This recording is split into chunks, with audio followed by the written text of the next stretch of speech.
Let's go. No.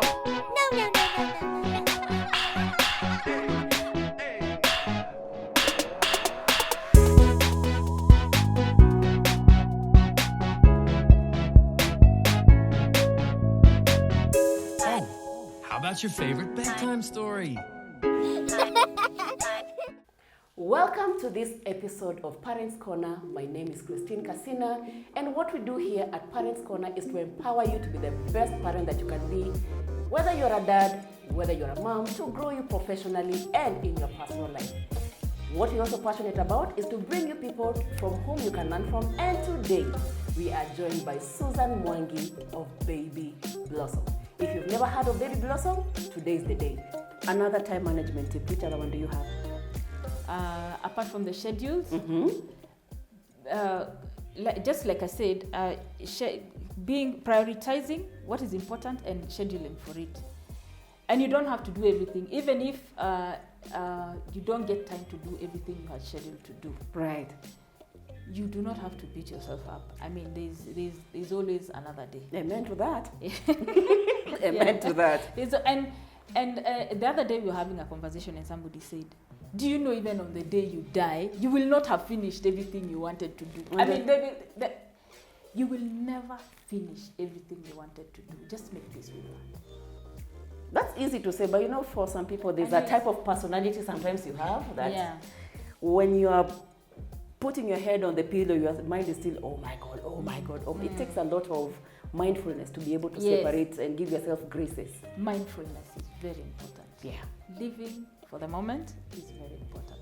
Living for the moment. Yes. Speaking about living for the moment, do you ever put your phone away, computer away, tell people you will not reach me, I'm away for 3 days? I'm going to relax in Muranga or Muthaiga or Mayoka, wherever it is. I don't even tell them. I don't owe nobody nothing. So you become Teja. Oh yeah. I can switch off. I can switch off. Guilt-free. Guilt-free. You will never please everyone. That is true. That's true. Yeah. You have to be very mindful, by the way. You know, we rush through life and forget to live. That's true. What do you do for self-care? Well, of course, I will go to the salon and have my nails. And put your phone away? Of course, I will put my phone away. As you can see, we are not in the same WhatsApp, but it's okay. When I get to the salon to have my nails done, I'm thinking, oh my gosh, why am I here? This is like 48 minutes. I would have sent like 22 emails. It takes a lot of... No, and a good massage. That I can relate. Yeah, it's important to take care of yourself. And time to just sit. Do you know how hard it is for a woman not to do anything? Nothing. Yes, I know. It has taken time to remove that guilt from myself. I mean, I like that. You know, our mothers brought us up in a way that, I don't know, for them, they don't know how to sit down.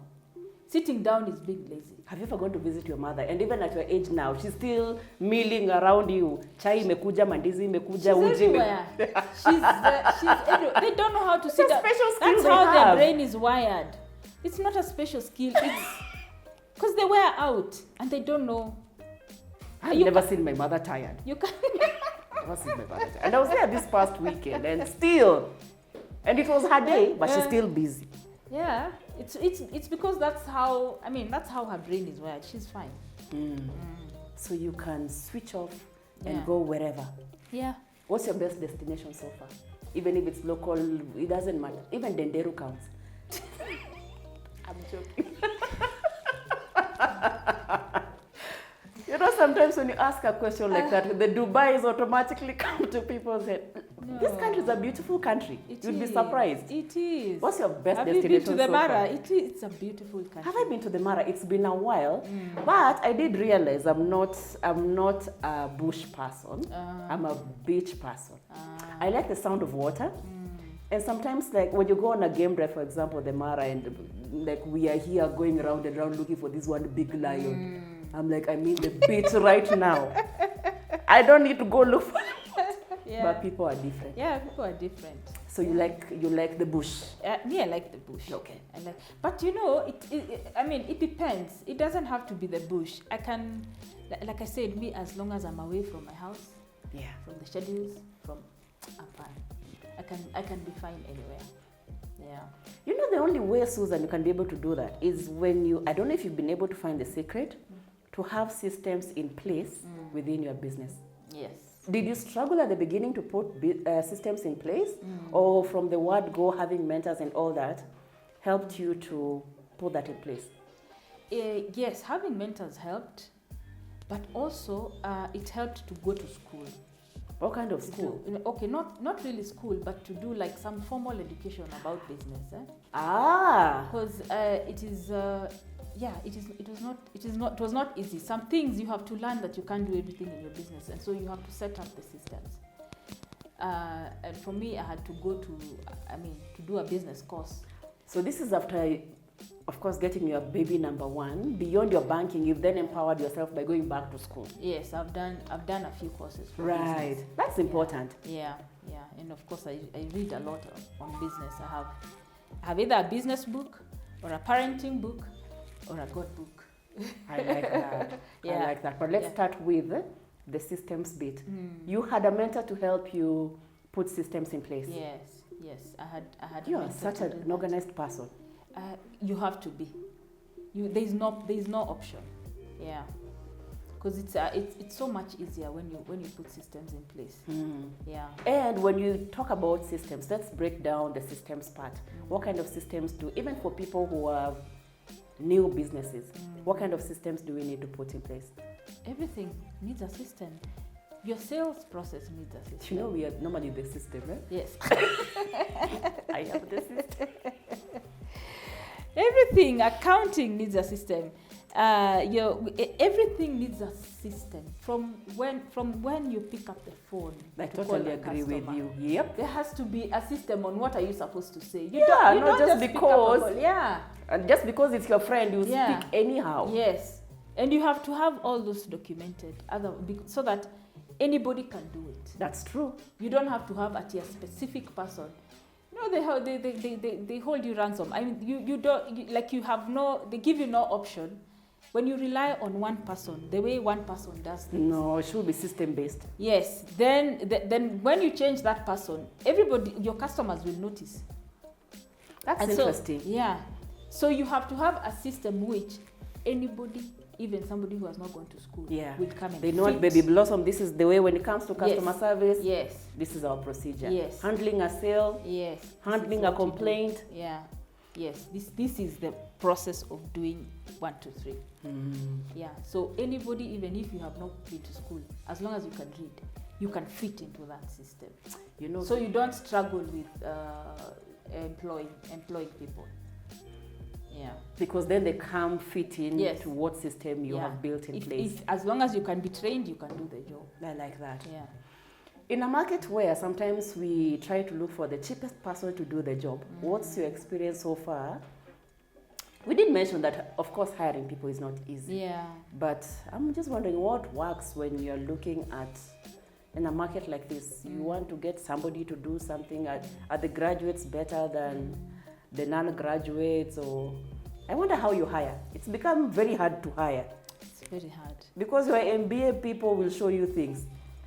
Then say your diploma people can also show you things. Yes.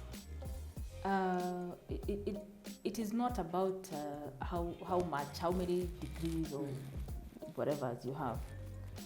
I think for me it is integrity. As long as I can trust you to do the right thing when I'm not there. Yeah. That is what counts. Everything else everything else can be trained. But integrity you cannot train.